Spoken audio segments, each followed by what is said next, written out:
See, here's the thing about black folks, right? And this is why I love black folks.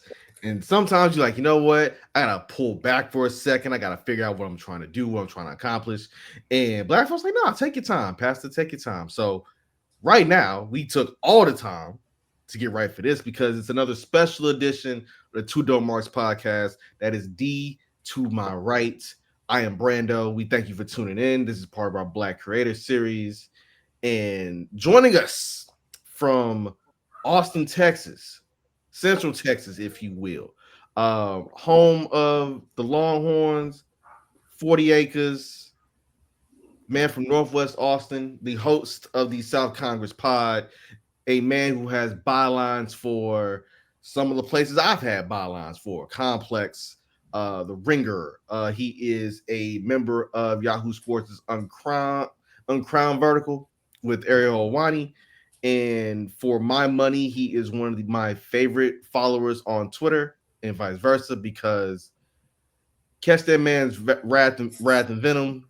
It is going to be jokes, 1,000%. And then also he might teach you something about, how open somebody is if you watch football. Depending on, your Google skills. Mr. Cameron Hawkins, aka Seahawk, is in the building. You forgot what I call him. Jay-Z has a line in one of his songs. There's nobody when Jay-Z said this line, the 60-second assassin, that's that man right there. Yes, welcome to the show, sir. Yes, I appreciate y'all. Mr. Assassinate him in 240 characters or less. Yeah, man. Thank y'all so much, man. I never pay for premium, man. That's it'd be too easy. You gotta get in there quick. But yeah, for sure. Thank y'all for having me, man. It's appreciated. Man, this has been a long time coming. I say it's been a long time coming because me and C have literally interacted on social media for a good little minute.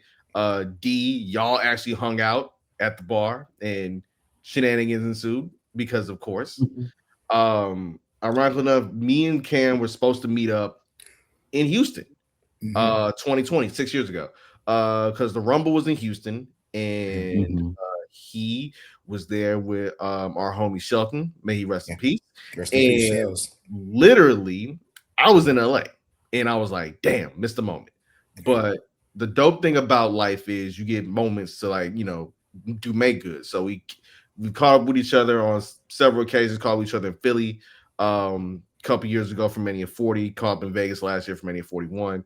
Took the most Christopher Williams as Nino Brown as that was some light skin ass shit. Shout out to Justin. Shout out to Justin, us and Justin Rich.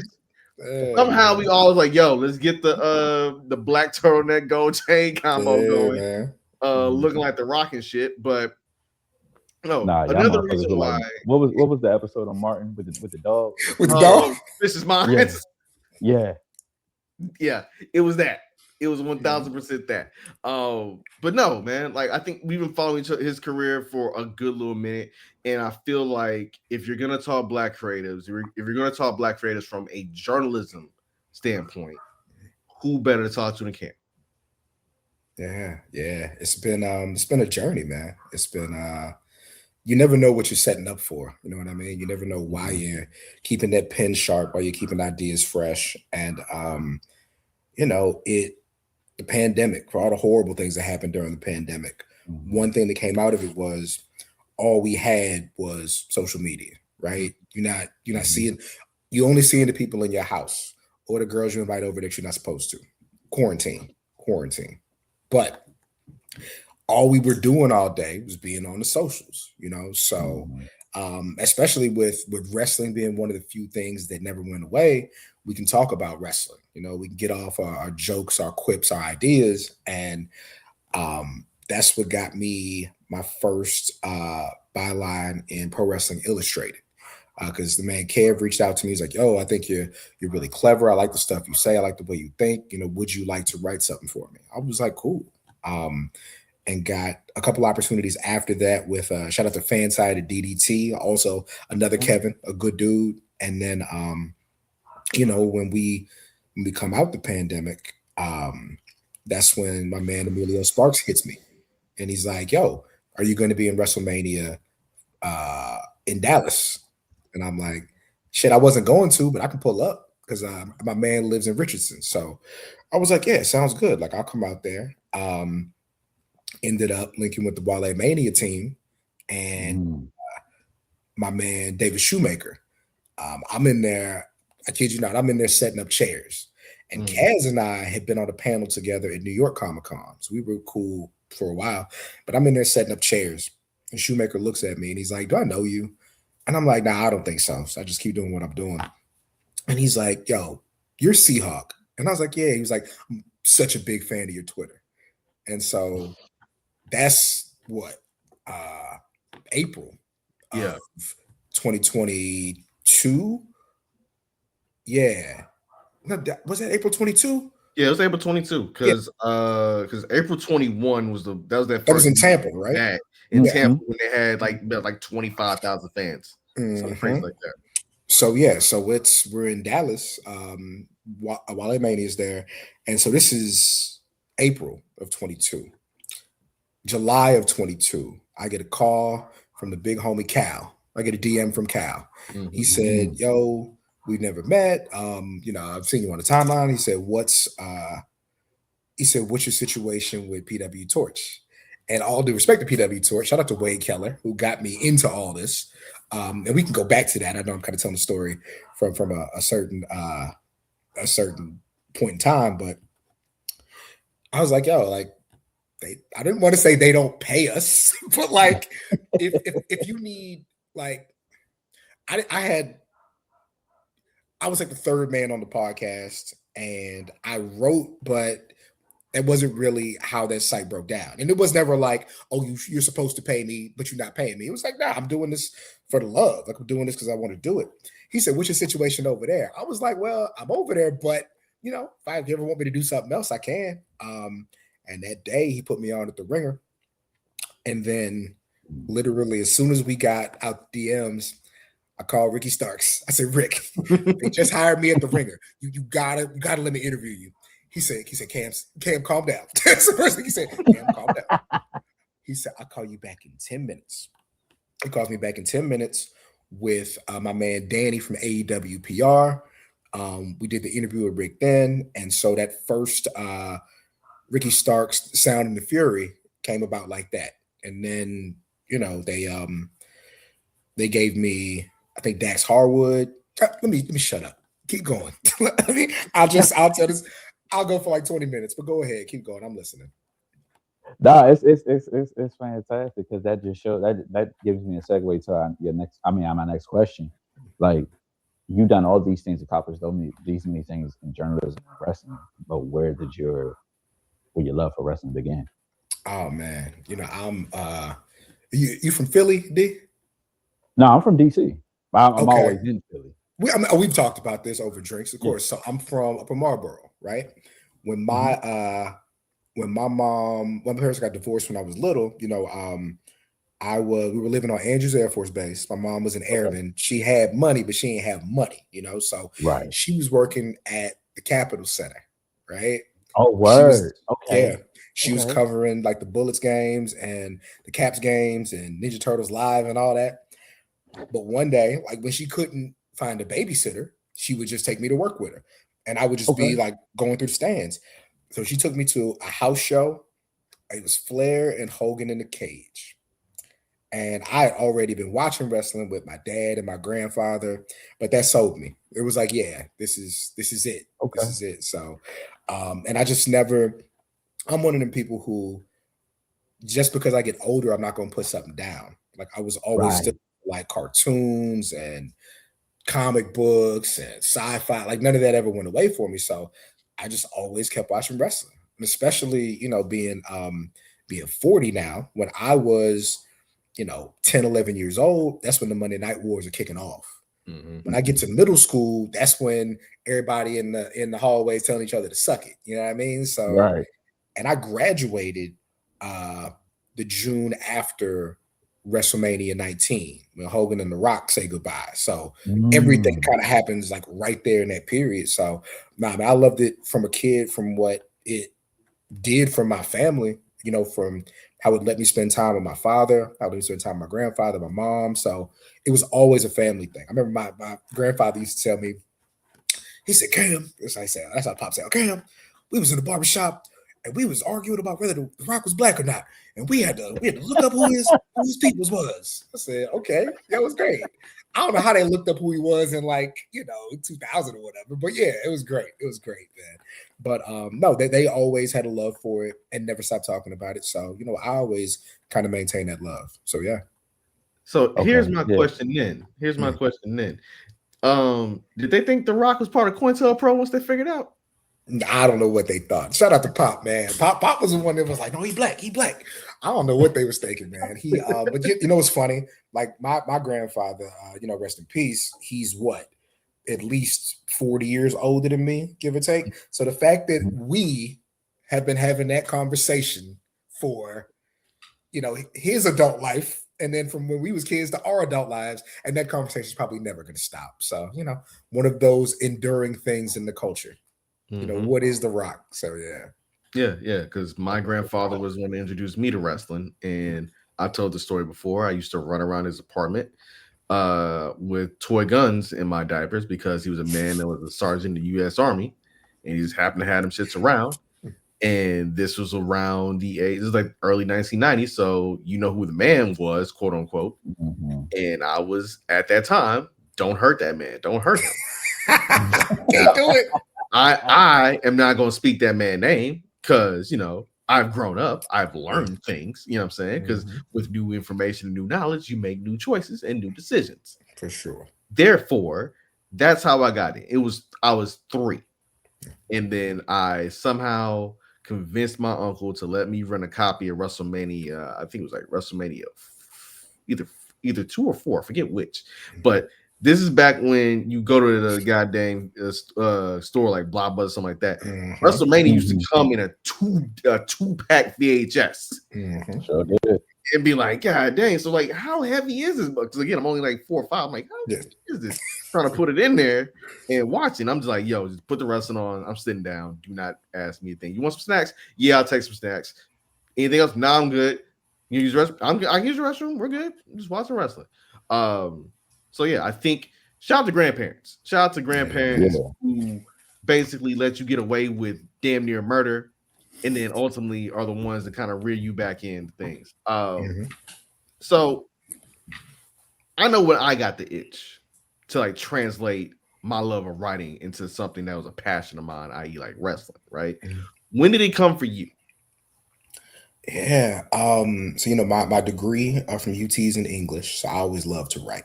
That was always my thing. We shout out to the cops.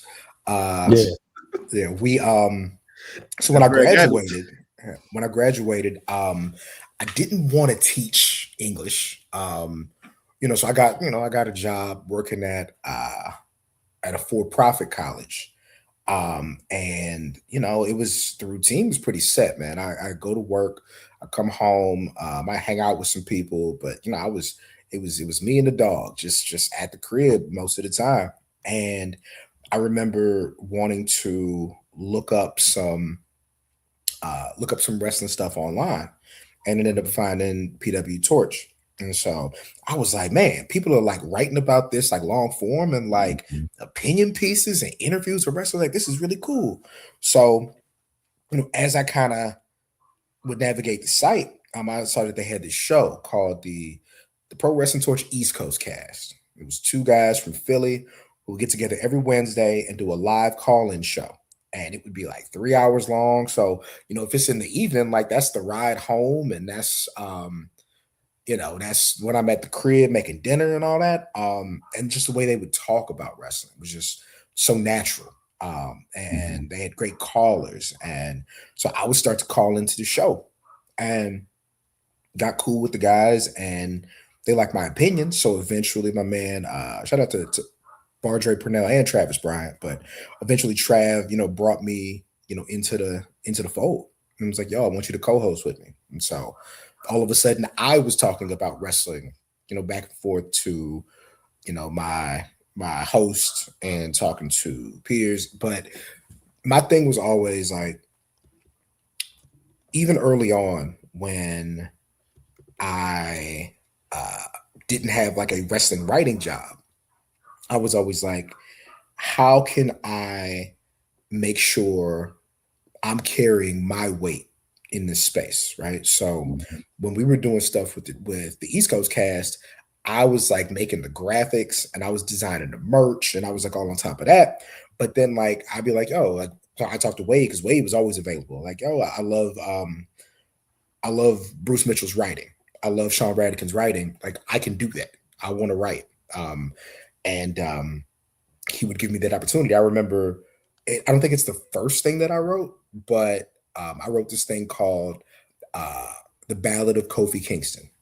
And it was basically about how Kofi was not The Rock. He was not Ahmed Johnson. He was not Shelton Benjamin. Like he wasn't one of these super college athletes that Vince kind of valued, that Vince kind of coveted.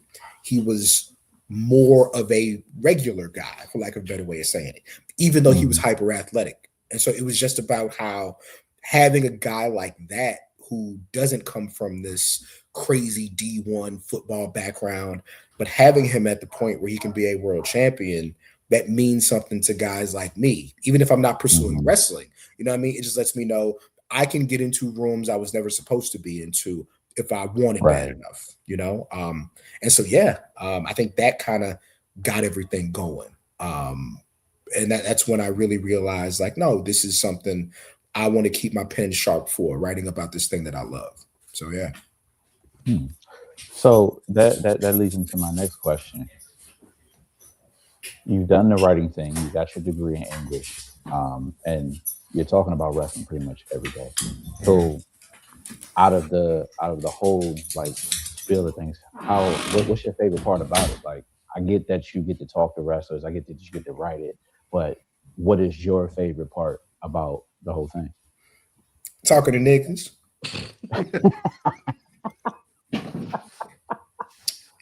I'm saying, like, I wish I could say something different, right? Like, it was really cool. The coolest thing that ever happened was talking to Sting, right? Because that's not just somebody I grew up on.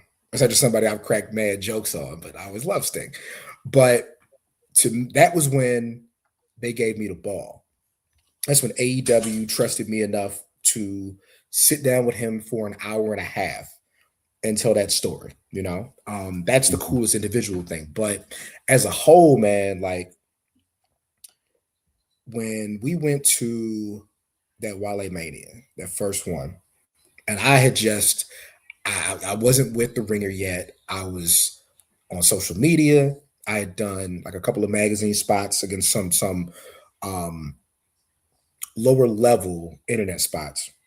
We get there, and one of the first people I see is Mello. And Mello looked at me and he said, "Yo, he said it's the older me."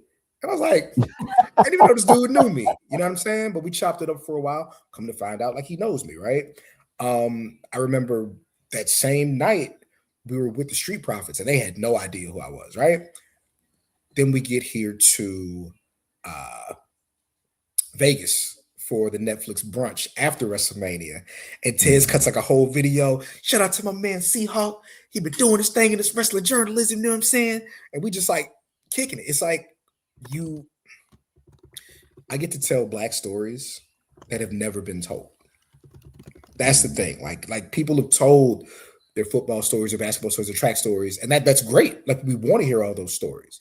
But like, to tell a story about, like, to tell Ricky's story about where he came from, to tell Melo's story about figuring it out. Listen to the first person I wrote about for the Ringer was Ricky. The first WWE person who trusted me enough to write about him was Melo. First person I wrote about for Yahoo was Trick. And these are all people who like knew me but trusted me enough to tell that story. You know, people I can like call on the phone if like I need something. You know what I mean? Like, it's you can't. And again, the appeal, and Brando, you know what I'm talking about here. The appeal is not because they're famous people. The appeal is that these are people who could have went to anybody and got that and say, I want this person to write about me. I want this person to tell my story. I interviewed Javon Evans like 2 months ago. When we get done, I told him, I said, look, I appreciate your time, but you hopefully find somebody who is 21, 22, who can tell your story in a way that represents you and your age and your attitude and your verbiage and all that. Like, I can do a close facsimile, but find somebody like that, because if that's the person that interviews you now, that might be the person to write your biography. Come to find out, they've been writing it, because with Rick, I told him, we interviewed, shout out to Danny, me and Rick interviewed. It was ceremonial more than anything else, because I already knew what we were going to talk about, because we've been talking for 2 years about what we were going to talk about, even though we never knew this was going to be the thing, like I really get to, and then like, don't even get me started on like a Bianca, a Naomi, a Willow, because the other thing is they want to tell their Black stories, but they had a whole lot of people to tell them to, so you're getting something out of, an athlete and entertainer that has been there, that they've been wanting to push out. So like, when I see like Trick being mad ethnic now, I like to think that him getting the chance to open up over time with people who are comfortable with that has helped that along, So, man, like getting to tell these Black stories and getting to understand where these Black people come from, I love it. It's fantastic. It is a hold on, B. I got a real question in my brain real quick that just popped up. So I just had to ask you behind the scenes, but it's a relevant question. The fact that you tapped in with Trick, you said he gets to just be Black on TV. Yeah. So do you think, you mentioned Ahmed Johnson in the past, Ahmed Johnson, his little headbands on his thigh and on his kneecap and on his calves, and just the whole like destroyer makeup. But nowadays you got Carmelo, you got Trick Williams, you got Naomi, you got Bianca, and so on and so on. Do you think that you writing the articles or other upcoming journalists writing those articles, telling those stories, allow them to be more Black or be who they are and open up to be who they are? I do think so, because I've never had anybody from PR, AEW, WWE, wherever, look at what we did and say, you got to take that out, or we can't talk about that. You know what I mean? Like, there's one thing I did. Okay, I can't say who said it. I can't say who said it, but somebody was like, I mean, we Black, we the best at what we do. And I was like, I got you. I feel you, but I got you. That's not going to make it. But yes, I do think so. I think that because it's more unapologetic now, because they're not being told to tone this down or not act like that. But it's also not a caricature of who they are. You know what I mean? Because you talk about like, man, Johnson way back in the day, and God bless him. I think he was asked to be a little extra sometimes, and not just him, a bunch of guys, But I do think you're getting more authentic personalities in a way that, to me, like plays into their Blackness. If you know what you're looking at. You know what I mean? If you know what you're looking at. But yes, I definitely think we've helped out. I think that like podcasts have helped out a lot. I just think they're given a chance to be comfortable in their own skin. And I think like when you look at them on TV now, don't nobody look nervous. Don't nobody look uncomfortable. They want to go out there and fight and win. Like, it's a beautiful thing. What has me always perplexed sometimes when writing stuff is like, what do I keep in? What do I not keep? At the same time, you're literally just asking yourself, like, oh shit, I'm talking to this person, right? Like, you get to, I think as a writer, you get to actually humanize a person that gets so much shit talked about them online, right? Because the way this thing works is people treat these individuals like avatars, right? And it's so mind-boggling. And I think for you in particular, the way you humanize, certain people and the way you humanize certain subjects when you're writing about them, that's what makes you you. That's what makes you one of them ones, right? And I ask this, it spins me into this particular question. When you think about pro wrestling and how much we love it, you also know that a bunch of bullshit comes with it. Do you think sometimes that as a creative that you're writing this because you love wrestling, or you are basically doing this out of like force of habit, like your heart's not fully in it, but you doing this because that's what people expect you to do? I never want to be stagnant, I'm at Yahoo, I'm in a big writer's room, you know. Um, there's a budget every week. So you got to get yours in, that does have to happen. Now, I've taken, 3 weeks off. I've taken almost a month off. But I think with my thing is like, can I tell the story in a different way than everybody else is going to tell? Like I don't have a lot of interest in like, excuse me, I don't have a lot of interest in like pay-per-view preview. You know what I mean? Because and we talked about that, like, sometimes that stuff can be kind of tedious. So I have 2 interviews tomorrow with WWE, and I've actually done features on both of these people for a different outlet than I'm doing it for coming up. But the reason that I like it is because they've changed in the last year and a half. They are in different spots. They have different expectations. I'm sure they have different goals. And so that keeps the thing interesting.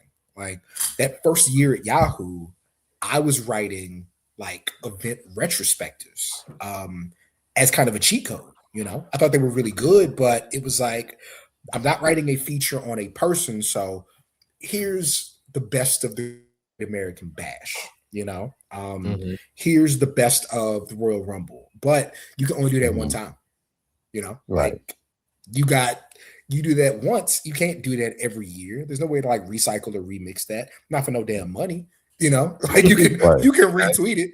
But no, yeah, I absolutely have times where I'm like, I don't feel like doing this, but I think that's the strength of good writing. If when you do it, if you have the ability to only do it when you feel it, God bless you. Hey man, the sneakers I got for her over there, they ain't cheap, But if I were to pan this camera down, we are in a similar boat, sir. Yeah, a similar boat. It don't stop, but no, I'm blessed enough to really be able to go at it when I want to go at it. Like December, we went crazy in December. Like we did our end of the year stuff, and so we keep a spreadsheet for our end of the year votes. I was looking at the votes and I said, okay, I'm 99% sure who's going to win. Right. So I immediately called AEW. I was like, yo, I think Adam Page is going to win Wrestler of the Year. Adam Page has had a fantastic year. He's going into a title match. Let me get the Hangman. So they were like, all right, cool. Sounds great. And I told him, I said, look, this is what it's looking like. If you don't win, I'll just take out a couple of sentences and we'll talk about how well you did. And it worked out great. And so technically, that was a nice little Christmas bonus. I get to Wrestler of the Year and write a Hangman feature because it was him and EO. So I wrote that thing and then also got to write the Hangman feature, But that came from a place of, wow, I got this really cool idea. I see the way the wind's blowing. That's not going to happen every month. You know what I mean? Right. Like that's not like, and the other thing about me, there's a place that WWE goes a few times a year that I don't write about. And listen, we're all different. Nobody has to go by my rules. I don't have to go by nobody's, but that can fuck up your month if I bet if it's January and the Royal Rumble is there, and I'm already like plotting out WrestleMania weekend next year. I'm like, okay. And the thing is, I'll write about the talent, but because they got to go to work, Right. And so like, we don't stop telling their stories, but that's kind of a personal thing, but I understand that and shout out to Yahoo. I told him that off rip, and it wasn't a problem. But it is like I said, it's a competitive room, and so you got to get in where you fit in. But you also, I think, have to exercise a little bit to keep that pen sharp. It can't just be when you have a great idea. It has to be when you have an idea. And then listen, between Cal and Shaheen, I got two of the best editors in the world. I'll say this. I think I was a good writer. Cal taught me how to write features, though. Because, boy, if you saw no, Google does red marks. If you saw the red marks on some of my features, yeah. And what's crazy, I think it made me better to the point where that does not really happen at Yahoo. But yeah, Cal used to be like, why are you saying this? Is there a better way that you can say this? Why do we need this point? Why did you use this quote? And so it was a lot of that. And so, yeah. But listen, I'll tell you this, though. That was the most fun part of it all. And I tell him that all the time. That was the most fun part of it all. It was great to see people give you a bunch of retweets and a bunch of likes and say, man, this is dope. I love this. You're so good at it. Nah, I want to be put through the paces. Like, that's the fun part.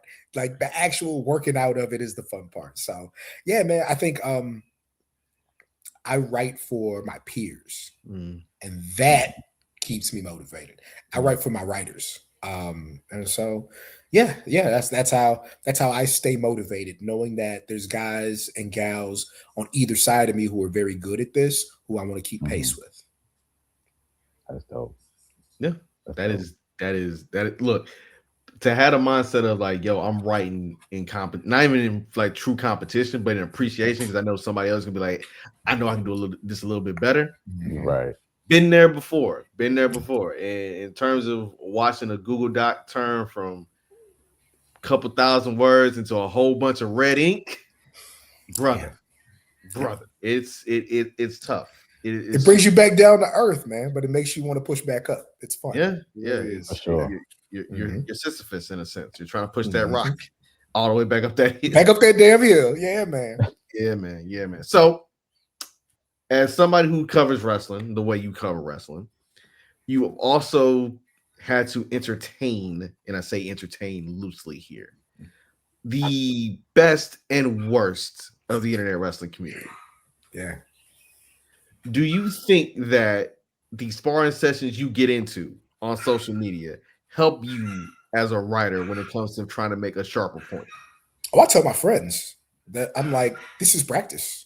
This is exercise. Like, yeah, no, absolutely. Yeah, man. Why are you arguing with people all day? I'm like, man, this gets me going. Shout out to fam. But yeah, man, it really does like get my mind working about how I can say a point or be a little bit more clever about something. Absolutely. Yeah, man. And the thing is, like, it's only been real beef a few times, like it's only been real beef. So not you with the country of England, not you with Omos. Shout out to England, man. Shout out to Omos.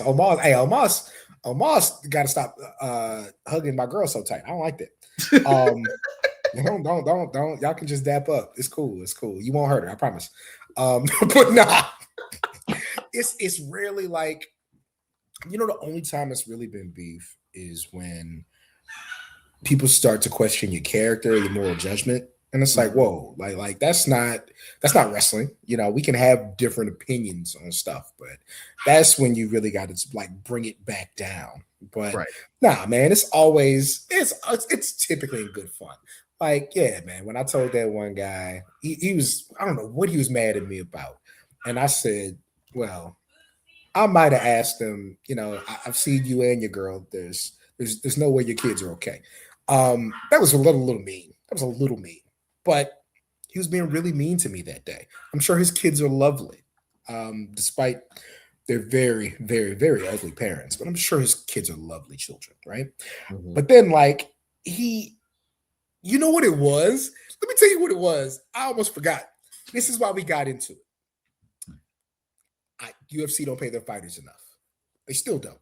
And I don't think that's like a real point of argument. I don't think it's a real point of like contentment. Like they don't.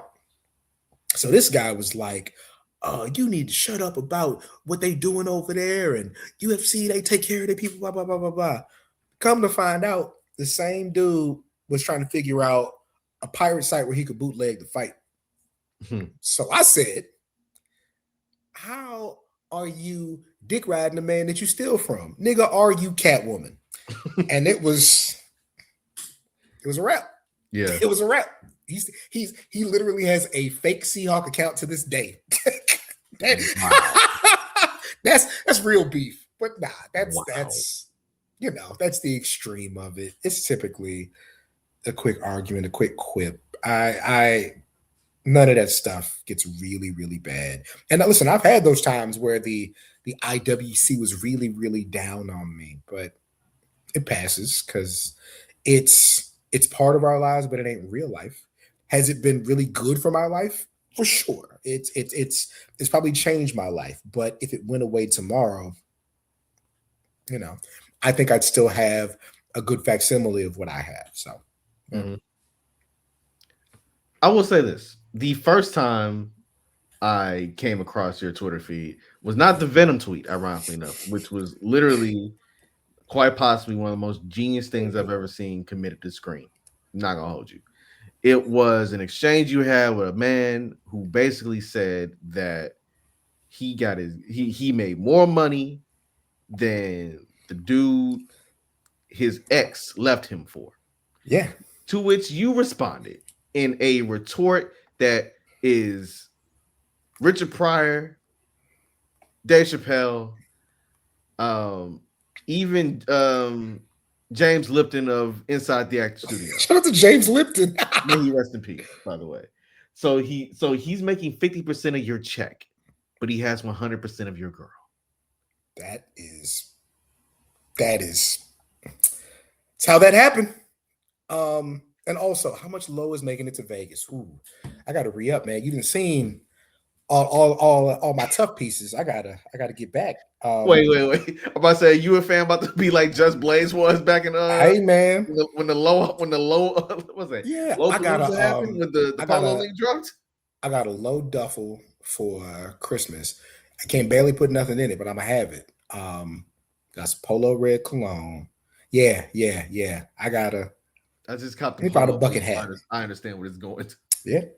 Let me find me a bucket hat or two, some slides, some flip-flops. You're going to need, because look, last year Vegas was cool. This year TKO is, they're acting like Marlowe in The Wire. They are taking all the corners. Taking over all the corners. Yeah. I tell you what, I'm not doing a week this year. I can't do it. Especially since we're not gonna have like a proper Wale Mania. Even though I don't know if you heard, WrestleLit is jumping off. They said that they're putting together something really cool. I think it's gonna be the Thursday WrestleMania week, so I might fly in Thursday morning, man. I can't do a week like I've done. Can't do it. Can't do it. Yeah, me and D last year we did Thursday through Monday. We flew out Monday morning. I ain't doing that shit this year. This is before he put the mic back on here. Yeah, he knew. Because hey man, nah. Go ahead.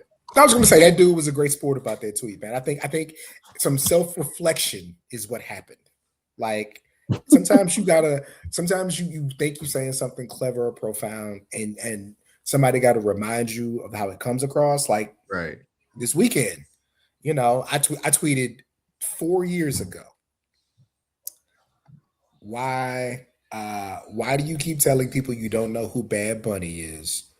Why are you admitting that you have no bitches? Right? 4 years ago. Came back up. So at the Super Bowl, right? Then somebody literally replied to a tweet. It was like, not my halftime. Somebody posted a picture of two guys dancing on two girls at the halftime show. And he was like, not my halftime show. And I had to hit him with the point emoji. And then I put the tweet up, and I think that's at like 11K right now. That's from today. They on his head. Hey man. Yeah. Sometimes you got to be reminded. And you know what? It's less fun now because like you don't know if you're replying to a bot Like you actually do want somebody to take what you're saying to heart a little bit, or at least laugh a little bit about it. But now I don't know if it's robots or not. But again, gotta stay in practice. Got to. You 100% got to. And you mentioned something that had me really thinking, because all this really is about inclusion, right? Kid Rock said something last night, saying that Jay-Z was a DEI hire, about him being picked to lead the charge for the Super Bowl. And it made me think about something. Is the man a DEI hire just because the NFL was like, hey, we need somebody to get this Kaepernick shit off our heat? Or was he the right man for the job because, hey, who but Hove has been an avatar for saying, hey, y'all need to dress like paralegals when y'all go to the club? Who but Hove? Yeah. Who but Hove has been an avatar for throwback jerseys for a certain generation of people, even though I give that credit to Outkast first. Who but Hove has given us, as Seamus would say, banger after banger after banger after banger of halftime show performances? Because again, if you want to be mad at anybody, blame Maroon 5. They're the ones that low key set all this shit off in the first place. Being lame, yeah. I mean, how you got in the room is how you got in the room. It's what you do in the room. You know, I like people I know. Shout out to the person who said it. Best at what they do, or at least competent. You know what I mean? Like I've never felt like I've taken a white man's job. I think I'm very good at what I do. But at every level. So like the idea that, and listen, Kid Rock had a run. He absolutely had a run. But there's not like a metric outside of like, you know what? I bet you that first Kid Rock album outsold Reasonable Doubt. I bet you it did. Yeah, it did. Devil Without a Cause. We can do the Googles right quick, because I knew somebody who had it in the year of our Lord 1998, meaning the same time that DMX was pretty much the biggest rapper in the world. Kid Rock dropped what is it? 6 million? 4 million? The number officially is wow, they really nominated that man for Best New Artist in 2000 at the 2000 Grammys. That's fucking crazy. The man was on TRL every damn day for like 16 to 20 weeks. I forgot Pitchfork gave it a 1.3. See, I'm just going through this and just having a full blown like this shit was whack. I'm having a full blown like it's a diamond album, by the way. It's 10 million. 10 million. Diamond album. Again, he hey man, when he came out, he was a house of fire, man. It had a great run. So was Milli Vanilli.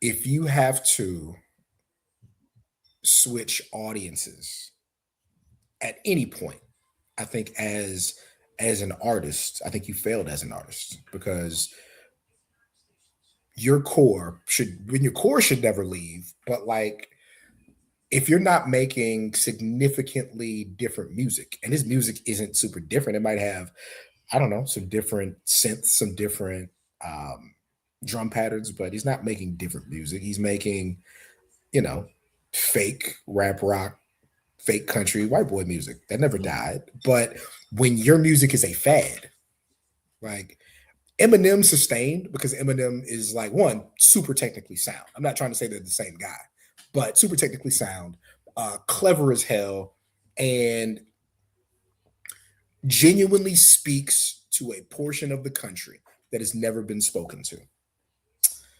Kid Rock was trying to do that, and that's not what it was. You know what I mean? Like, listen, for as much as we say like rappers can't age, even though that's kind of come back around, his music couldn't age.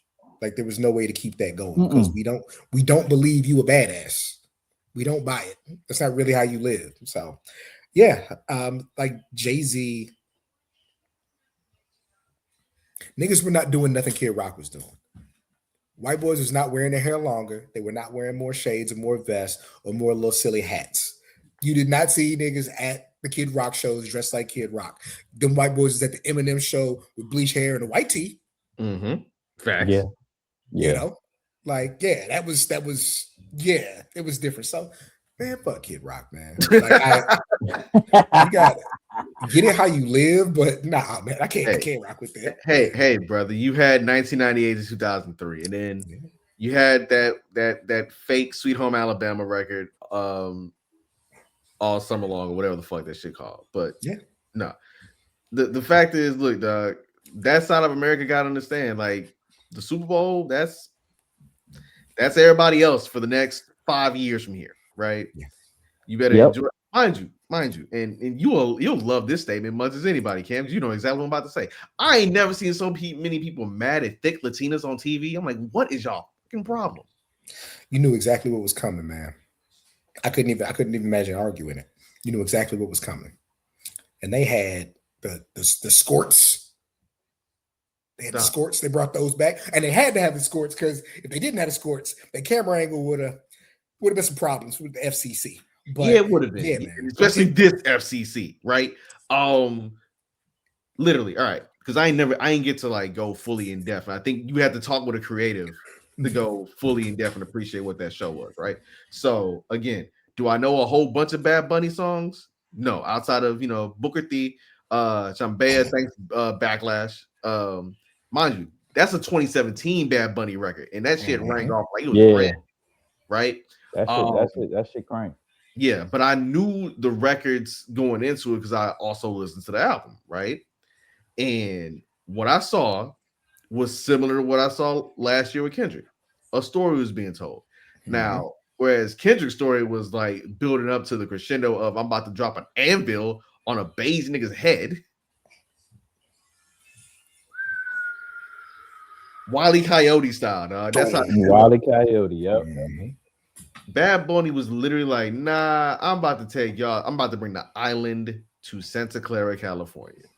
And all the elements of the island, from the sugar canes to Poppy running the bodega, all of that. I'm like, you can say it's Puerto Rican, but I know damn well there's a lot of people who know that's like, okay, that feels like Austin, Texas. That feels like Third Ward, Houston. That feels like DC in some way, right? Because all them same elements, we all do the same shit.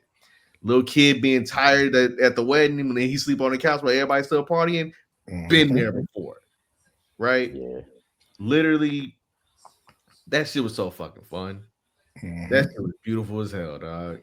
And like I said, nobody understood what he was saying, but it was music. If you're a true music fan, it's not always about the words. It's always about, it might be the beats, it might be the sound, performance, different types of things. Like I enjoyed all of it and didn't hear nothing that he said. Yeah, because again, like there's the Spanish you and I were taught in Texas schools, and then there is that fast Caribbean Spanish that you hear in Puerto Rico and the Dominicano, even some 80, right? But when you hear it, you're like, oh, they speaking fast as shit. But then when you hear like in music, like, oh, this is like, okay, pop it. Because again, remember, D, we were in Costa Rica a couple years back. Remember we was in that club that DJ threw in that Bad Bunny, the whole shit went up? Yeah, they was ready. They was ready for that shit. Dog. Again. Until I had to tell them to put on some Young Dolph. You know what I'm saying? I had to like some bullshit. 100 shots at the game that Costa day. Rica hitting 100 shots, Cam. I'm just letting you know right now. They ain't know what to do. He was, to be fair, he was DJing off of YouTube. So he was, that song came he was on. like literally. That thing came on. Doom, doom, doom, doom, doom, doom, doom, doom, with Dolph and then Dolph on there. Yeah, man. It's Dolph. 100 shots. Oh man. So D has this question that our previous guest, Black Wrestling, both answered. Since we're discussing music and we had to get on a tangent because we had to get one of them classic Seahawk rants before we get out of here. Name your 5 favorite hip-hop groups of all time. Favorite of all time. And it don't have to be no specific. Yeah. Outkast is number one. Just Mhm. I feel like you can pull up an obscure Outkast song that somebody's never heard and they will love it. Like my favorite like Outkast B-side is Red Velvet. I think it's one of the most amazing songs ever. It's a song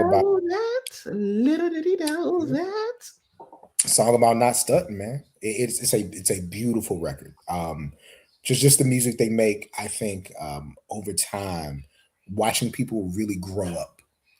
Watching who they were, on Two Dope Boys in a Cadillac and AT Aliens. And, oh man, just yeah. I think again, there's just I could talk about them all day. Of course, Brando, you got to know, when I came up, Paul Wall and Chameleon are one of my favorite groups ever, because that is, and it's funny. Me and Joel Anderson are going to do a little Michael Watts podcast. But it was. I'm jealous. Yeah. I am jealous off rip. I'm jealous. I'm down for that. I'm jealous. Right. Number one, because Joel's from Mo City, like I'm from Mo City. We may be two different generations of Mo City, but all right. Real quick, because you're now about to send me on a tangent. You can hold on to Paul and Chameleon as your number two. Oh shit. So Paul Wall and Chameleon, our group, right? They have a whole album together. We discussed this last week. We were talking with Matt. But Paul Wall and Chameleon are arguably the if you want to say from Texas alone, they're either number 2 or number 3 in terms of duos, right? Because Pimp and Bun got number 1 because they got longevity, right? Absolutely. But Paul and Cam got 2, and depending on how you like listen to Screwed Up Click, Kiki and Fat Pat got number 3. Ooh, okay. Yeah. They got number 3. So not Zero and Trey. No, they don't. As much as I love Ro and Trey when they weren't beefing with each other. Okay.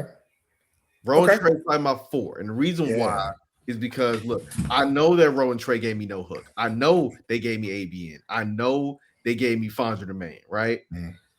But there is a chemistry when you hear Fat Pat backdoor Lil Kiki on a screw tape and vice versa that you're like, all right, this is arguably the greatest rap duo that never really was and never put out like a full length tape.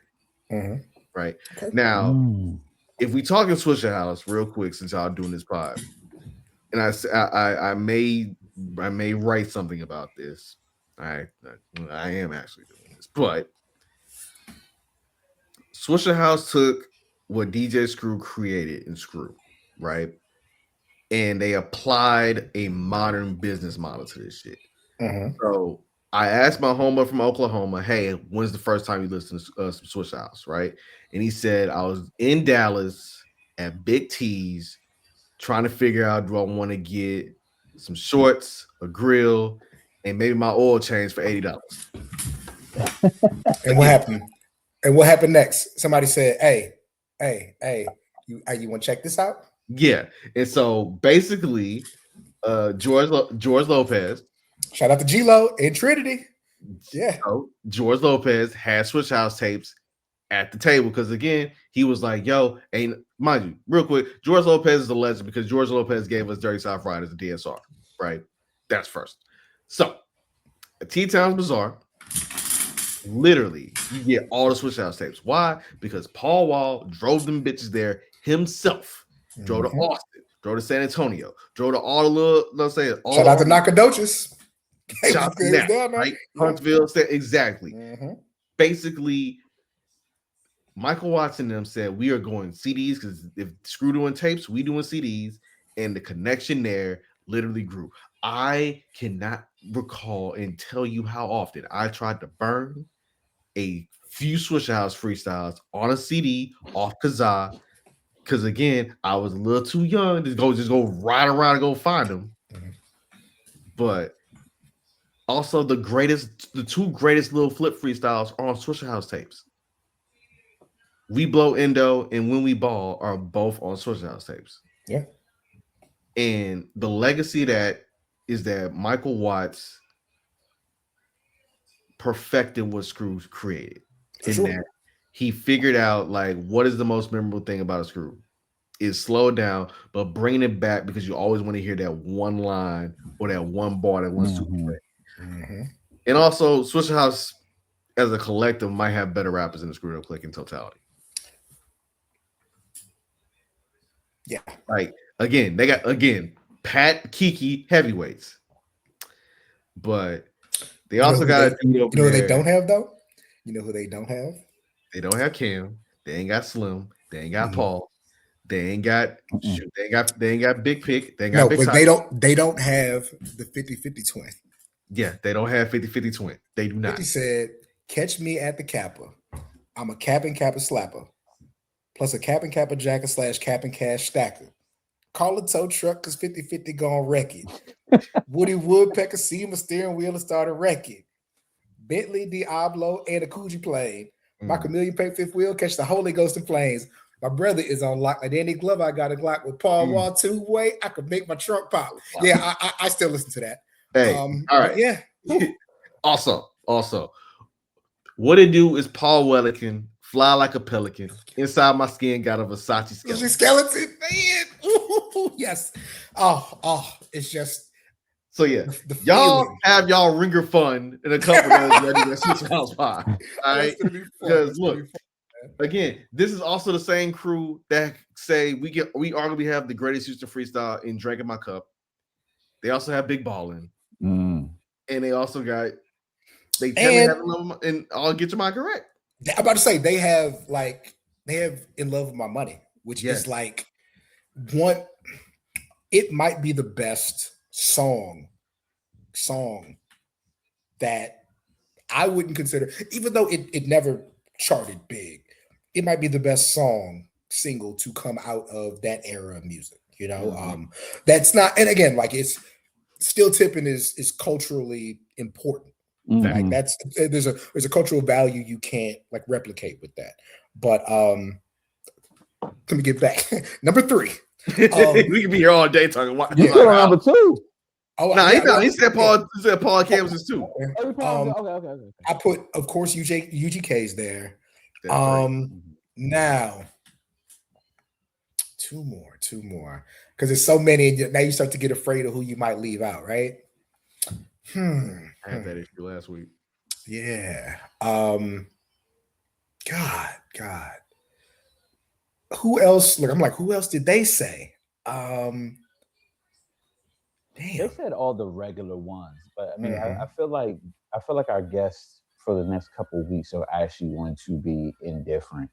I mean, well, be different. Be different. Yeah. No, I know what you meant. Yeah, for sure. Hold on. Sometimes you gotta look at like your most played in your playlist. Oh, Ball and G. Oh yeah. Oh, yep. Oh yep. God. They said, hold up. They said them too. Yeah, Ball and G was just and listen, I really 3-6. Like I can't. What they were doing, like with the music, was so good, and then they jump on the beat and they would just say exactly what needed to be said. No wasted motion with those guys. And why, like as I'm saying that, why do I feel like I really left somebody out? It's really gonna hurt my feelings. But hey, the 5 you go with is the 5 you're thinking about, right? Right. That's that. Man. Because D's went. Oh, I'm happy you said 3-6 because you mentioned Ball and G, and Ball and G were a little earlier than 3-6, but 3-6 carried Memphis to another level. I don't think 3-6. I think 3-6 permitted the Young Dogs, the Key Glocks, the Glorillaz, like that situation. So yeah, I'm glad you said them. Yeah. So mine went as of, let's see, it is February the 10th. So has my top 5 changed in a week? Not really. Yeah. It is still Cass number 1. It is still, mine's in no order. Just listen to 5. It is Cass, Ball and G. It is Little Brother. Oh, see, no, I quit. There you go. Because that's Loving It is like, that's my song. Minstrel Show, everything on the Chitlin circuit. Oh my God. Yeah. So listen, I would take out, Damn. Let's take out Who? 3-6. Let's take out 3-6. I would put Little Brother in there for the rapping. Like it just it's so good. Grown man rap. You hate to hear like that term, but May the Lord watch is just like I feel that. Yes. Yes. Yeah, I'm still mad. I didn't. No. I quit. Okay. My two favorite rap groups of all the time are goddamn Outkast and Clips. What am I talking about? What am I even saying? Bro, nobody said Clips. He's the first person to mention Push and Malice. Clips is like the very last CD I purchased before we stopped really buying CDs was Till the Casket Drops. I still listen. Let me tell you how deep I was into Clips. When I would play the first Gears of War, I would just put Nightmares on repeat in the background to get that feeling. Like, I love the Clips. Like, sorry. Cast, Clips, UGK, Little Brother, and we'll go Ball and G. Oh my God. No, sorry. No, it was Paul and Cam. Paul and Cam could be the fifth. Yeah. Oh my God. He's so confused. No, he ain't confused. That's what the question brings out of people, man. So the question brings out of Clips. That is disgusting. Whew. Yeah. He almost caught the Holy Ghost, but no. So my five. Ball and G, Cass, Little Brother, Trial Called Quest, and who else says my 50? Uncle Chad. No, UGK, Outkast, Tribe, Ball and G. Yes. I looked at my phone and I saw Clips on there and I said, man, I'm crazy. I'm fucking crazy. I feel like a lot of people didn't mention them because like they the most recent legitimate rap group to actually do something. And then people they just want to be different. I get it. I totally get it. Facts. The crazy thing about it though is that if you listen to Let God Sort Them Out and you don't think that was one of the best rap albums of the year last year, dog. The way Miles was rapping on that motherfucker, dog. Rapper of the year. He was incredible. Incredible. D's favorites. Must say Mav said he was a big fan of Mobb Deep. That was one of his ones. But for D, shocker. Big shocker. D, let's see. There is Cat.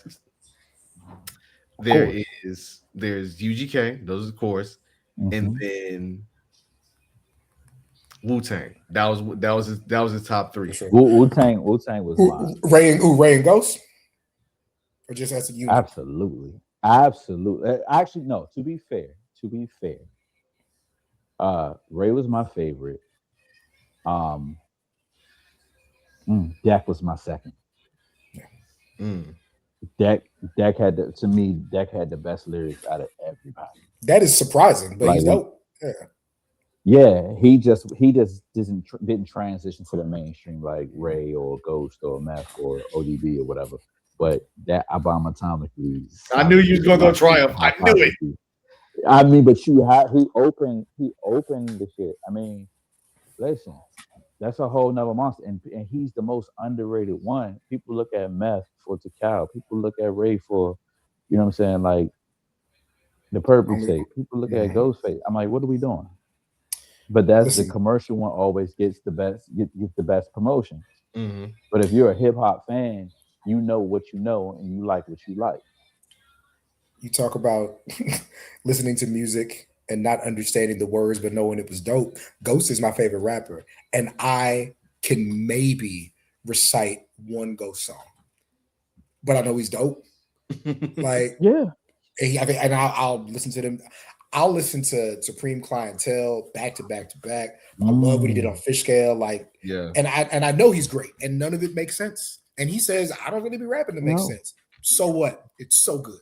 Yeah, no Ghost for me, and I interviewed you guys a few years back about this too. Like they're fans of each other. Like Wu are definitely fans of each other's rapping. Yeah, they You got are. it still mad he didn't get a chance to like really eat off the first Wu album because he was in jail. Yeah. What that church has the Ghost? Oh Yeah. nah. One in the head, I'm saying, this is how we do it. Put a buff rider on my dick, bust right through. Like throw it. Exactly. Oh yeah, for sure. What a time. What a time. What a time. Well, Cameron Hawkins, Seahawk, rest on Twitter's most interested. You have anything you want to plug outside the Tommaso Ciampa feature you did last week, which is excellent, by the way. Yeah, that brother says, I am tired of being told I peaked. And he showed it in the last week because he is now TNT champion. He got a new baby. It ain't Goldie no more, it's Sylvie. And yeah, they got heat coming up for him. So I'm excited about that. But that's me bragging on you. What do you want to plug?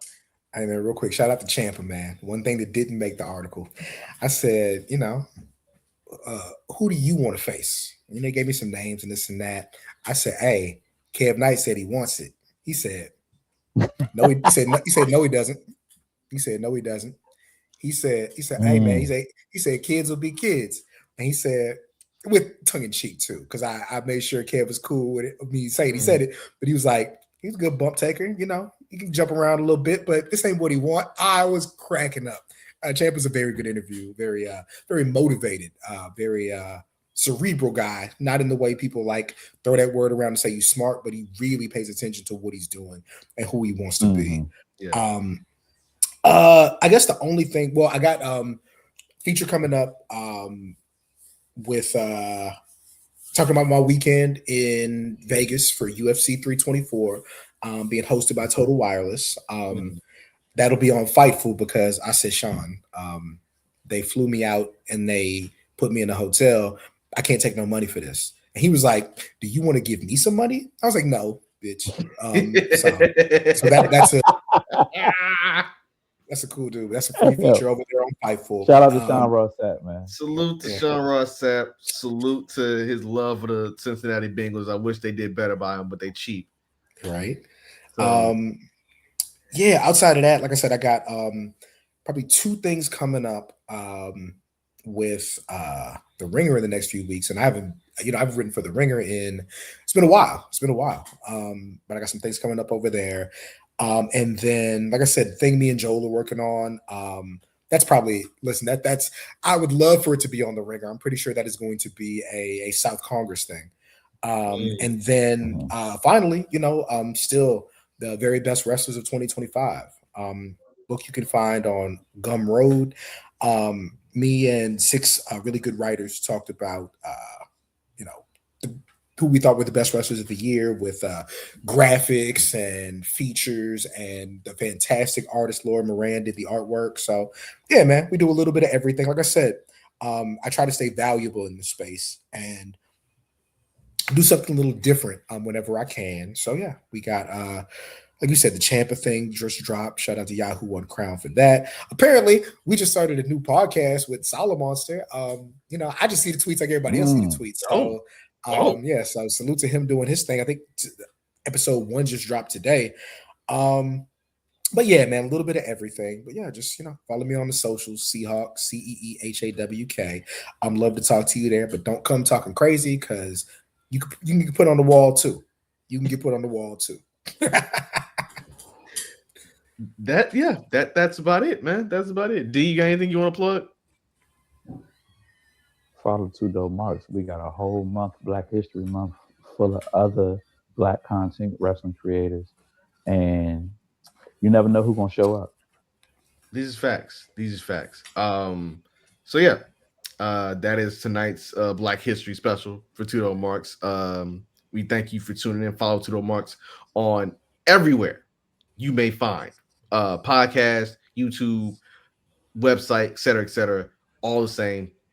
Number 2, DopeMarks, in case you don't know how to fully phonetically spell that thing out. D will be doing some solo work pretty soon. With a major, because Fight Club coming up, and hey, that Wrath of Khan, that card with Suge versus Khan for the Pan African title. Hey, Two bad brothers right there. Yes, hey, sir. look, it is gonna be some real blackity black shit in the nation's capital. Pretty soon. It is in DC, right? Cheverly, Maryland, but 15 minutes up the way. Oh, yeah, they're normal style grounds of Cheverly. That's right. Yeah. Yeah, man, we got a lot planned to close out the month. We are gonna come at you Thursday with our usual episode. No, we here tomorrow, brother, with cousin Jermaine. Oh, sir, I was teasing for Thursday, and then we're gonna lead back into we're gonna come back tomorrow with cousin Jermaine. See, Absolutely. I'm tired. Yeah, I'm hungry too. Yeah, no. So Thursday, regular episode, 7:30 Eastern, 6:30 Central. Tomorrow for the 4th installment of our Black Creator Series. We're talking to cousin Jermaine, who is arguably the most frequent supporter of all the Black creators out there in the world. You know what I'm saying? Yes, sir. New Orleans to Sugarland, Texas' own. You know what I'm saying? We handling Earth like that. And D, say something nice to Cam so he can say something nice to the people. Cam, don't let nobody piss you off, brother. Go with God. Yeah, man, that's all we can do. And I hope everybody else stays with God because I don't want to put them nowhere else.